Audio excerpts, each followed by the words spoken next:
Hoje a dica é para vocês que tem Move Custom. Acontece muito esse problema. Me acompanha no vídeo aí.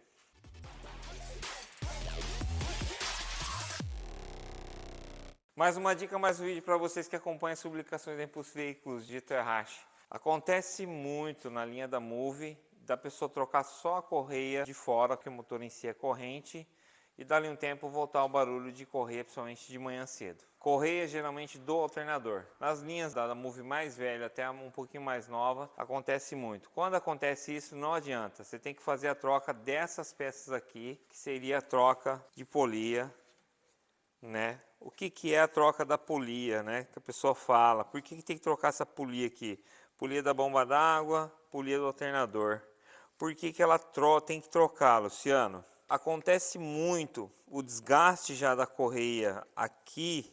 A correia está aqui na polia. O desgaste entre os dentes da polia, ela vira um facão com o tempo e ela passa a comer a correia. A correia, no entanto, ela chega a ficar afunda entre os dentes aqui, ó. Você pode olhar que ela vai afundando, afundando, afundando.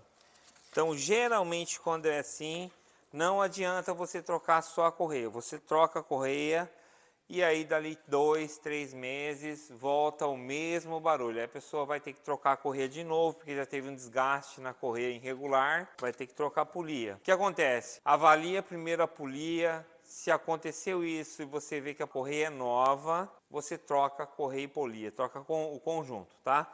Não adianta trocar, da linha da Daihatsu não adianta trocar só a correia. Logicamente que tem exceções. Por exemplo, uma correia que já está velha, desgaste já dela excessivo, já está com rompimento, com rachadura, ressecamento, aí tudo bem.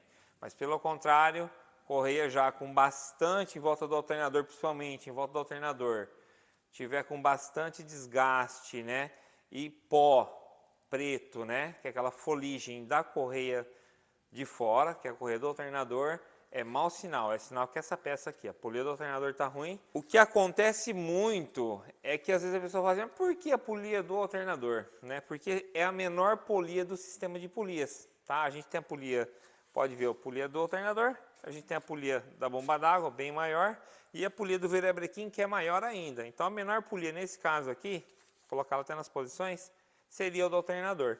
E o alternador já em funcionamento, que é um dínamo, né? Ele força, é onde a correia começa realmente, se ela não tiver boa, a polia não tiver boa, ela vai patinar, vai fritar a correia e vai comer a correia, tá? Fica a dica para vocês, não adianta trocar só a polia, tem que trocar também a correia e o conjunto, né? Conjunto polia e correia. Mas é necessário avaliar isso aí quando você leva no profissional que vai fazer o serviço, tá bom? É um problema muito comum na linha da Daihatsu também, Move. Espero que a dica tenha ajudado vocês aí. Um abraço.